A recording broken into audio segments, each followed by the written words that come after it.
So we're all addicted to something, and I'm no different. But in a past life, even now, I have this yearn to keep up with every Star Wars, anything, Marvel, anything, the latest video game news, even though I only play old video games these days, or if at all, or news in general, all this stuff.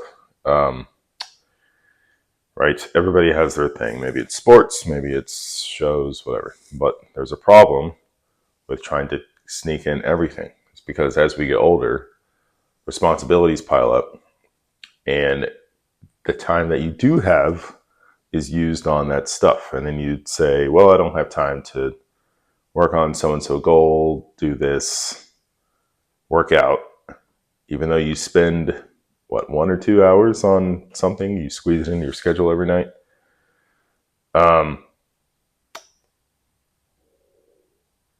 So why does that happen? Sorry, I have notes I'm looking over here. I think we're actually conditioned into the state, right? We grow up, we have school, right? What do we counter that with?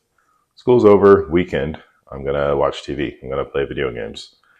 And you're conditioned into this, like, I have this thing I kind of don't like, I'm gonna use this thing that I do like. And then what, especially for people when they get into college, they have a lot of free time and they do more of what the fun they want to have. So all your life, you're like, you have to counterbalance work with enjoyment.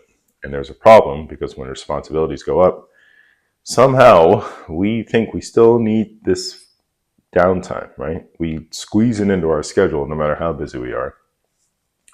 As a side note, we also think all work is horrible. I mean, if you have your own goals and you're working on them, that's something different. Um, so you have to ask yourself, just be honest with yourself. What do I actually want? Right? You should be setting a goal to progress in life. And is your entertainment keeping you from it? I think that's an important distinction there. I'm not saying it's evil. I just think like, okay, well, if you say you want to work out, then maybe you shouldn't be watching 2 hours of TV every night. So there is this quote I heard. I don't know who it's from, but it's something like, if you don't sacrifice for what you want, what you want becomes the sacrifice. Sacrifice is inevitable. Okay. Remember the two paths we talked about. You either have something in mind that you want to do outside the norm in your life, and you sacrifice your time, your effort, entertainment.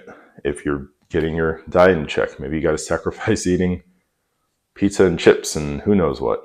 You have to sacrifice your time to educate yourself on that stuff. You have to sacrifice time to work out. Or if you don't do this stuff and you do the fun stuff, the thing that you want is going to be stripped away, right? It's like, oh, well, I'm not going to have abs because I want cake. Oh, I'm not going to have a high cardio input because I just want to sit down for the rest of the night, right? So I need to make my notes bigger. but again, like your entertainment, if it's so much and outweighing this, all those things that you thought about that you think that you don't have time for, and then you get older and then it's like, well, now I'm too old. I talked about that last time, but that is sacrifice now. So what's going on here? You could just say, I'm going to cut out entertainment. That does work. There is a moment though. The title of this video is called FOMO, dealing with it, fear of missing out. If you are the guy that didn't watch the Super Bowl, doesn't really watch sports on TV, doesn't really watch the latest shows, doesn't keep up with gaming news, doesn't watch the news, you're kind of the odd one out, aren't you? Right? Now that doesn't feel good, and for good reason. There's actually a positive reason, and that is traditionally, if you, like way back in tribal times, if you were the oddball, you, I don't know, I can't really, you were like into witchcraft, I don't know. You're the oddball in the tribe. Everyone's like, I don't think we can use this guy, and they would cast you out. Now the problem back then is like when you're truly isolated, that made it hard to survive. Right? You couldn't hunt, you couldn't find a mate, reproduce. Your bloodline was compromised. You could be attacked and no one's there to help you. So traditionally, that made survival hard. So we think, okay, well, I can't go too far out the norm because people are going to treat me weird, which is funny. That was a previous survival aspect. Nothing's going to happen to you if you do that. And as a side note, if you have, I think gaming is a good example. Luckily, all my gaming friends were my friends in real life, and we still hang out. But if you're like a gamer and like your friends are just kind of people they're gamer tags, right? And you're like, well, if I quit, I'm not going to talk to them again. You don't have to put yourself in a void. You need to find something else. Maybe you're going to be spending less time on gaming anyway. But for the new thing, you're like going to the gym. The new thing you're doing, you have to find a new tribe, okay? If you're going to a physical gym, that's probably easier. And I used to go to a CrossFit gym, but I didn't CrossFit. But the tribe there was so, everybody's doing the same thing. You know everybody's name. If you go to a commercial gym, you're going to have to talk to people. Sorry. It's just the way it is. But just replace it, okay? That feeling of being alone is going to go away. So how do you, for the whole FOMO thing, right? How do you actually get down to this? With my story, it was carrot on a stick and binging. Rock on. And what do I mean? So first one, I've told this story before, but I was heavily into Dota 2. And I also played music. And I could always squeeze in working out. By the way, I don't recommend staying up late to play Dota and then trying to work out in the morning, or anything. But I'd have these music projects, and I was like, of course, I'd much rather be playing Dota on the weekends at night. We had a kid too, so my time was even shorter on the weekends. It was like nap time. So I was like, okay, learn a little about habit formation. So I used Dota as my reward. And I was like, all right, once I make meaningful progress on this music project, then you can play for 1 or 2 games, okay? And then, so that actually made me excited to work on my craft. And then I just for, I think, sleep purposes, so I heard other people doing entertainment reduction down to the weekends.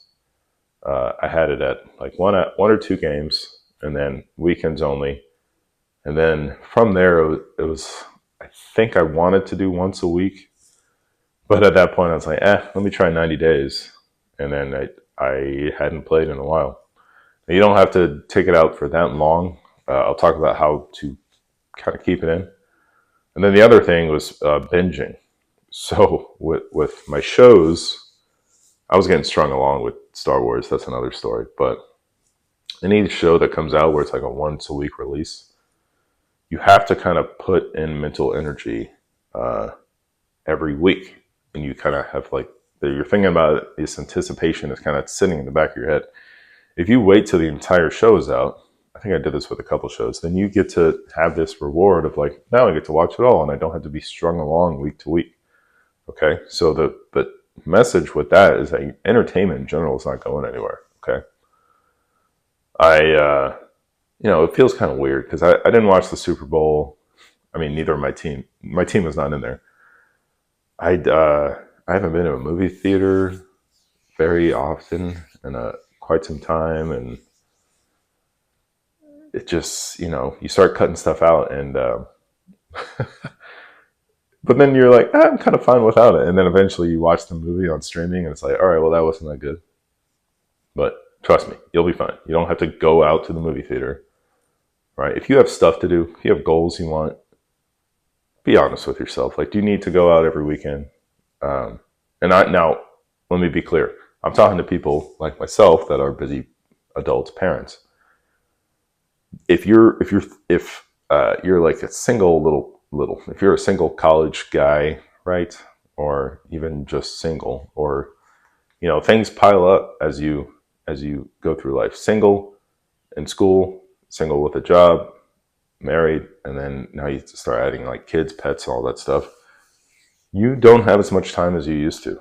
Again, you think like, well, let me squeeze in entertainment. I don't think you have as much time as you think you have to be devoting to that. Okay, be honest with yourself. So I'm going to give you a little to do, and the whole FOMO thing, it can dispel if you give yourself something that you look forward to.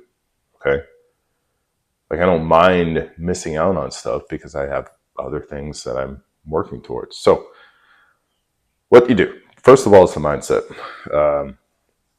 You have to understand that, again, entertainment's not evil, but be honest with yourself. What is keeping you from what you want, right?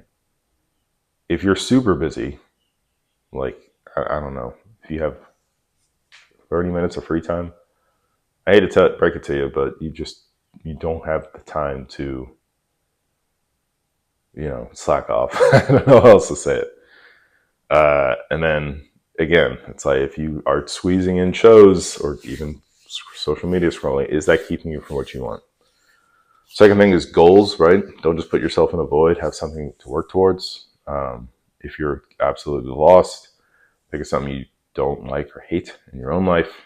We're talking about the gym a lot. In your body, write down the opposite. Now, the other thing is, don't quit your vice yet, okay? Use the model I talked about. So a lot of people, especially when you're starting a new habit, you need a reward for this stuff, because your goal may be so far in the future that you show up to the gym, you do your little 30-minute workout, you're out of shape, and you're like, well, that was miserable. I want abs by summer, and this is what I need to do. So every time you do a thing towards that thing, a goal, reward yourself with your thing, okay? If it's something truly egregious, then cut it out. But, don't be eating cake every night because I told you, good job. I mean, that could work out. Matt Frazier did it for a little bit. He's eating ice cream. But reward yourself with something that you look forward to so that that habit gets ingrained, okay? It's going to take a habit, so you might as well give yourself the win every day instead of waiting for 3 months, honestly. So that's it. Like I said before, you need to give yourself something to look forward to.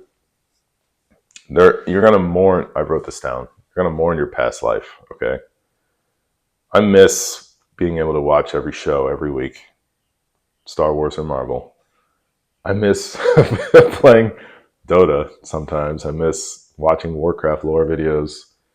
I can't always keep up with my sports team, Jaguars, but the counter to that is you just give yourself something that you want to work on, that you look forward to, right? That goal kind of gives you something to look forward to.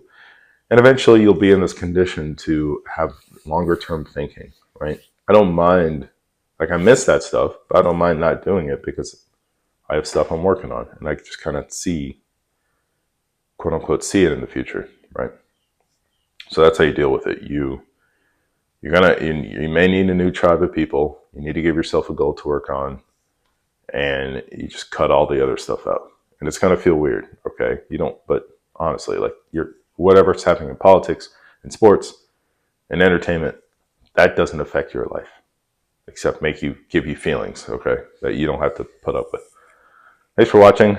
Subscribe and all that stuff. Questionnaire in the description. And I'll catch you later. Go work on something.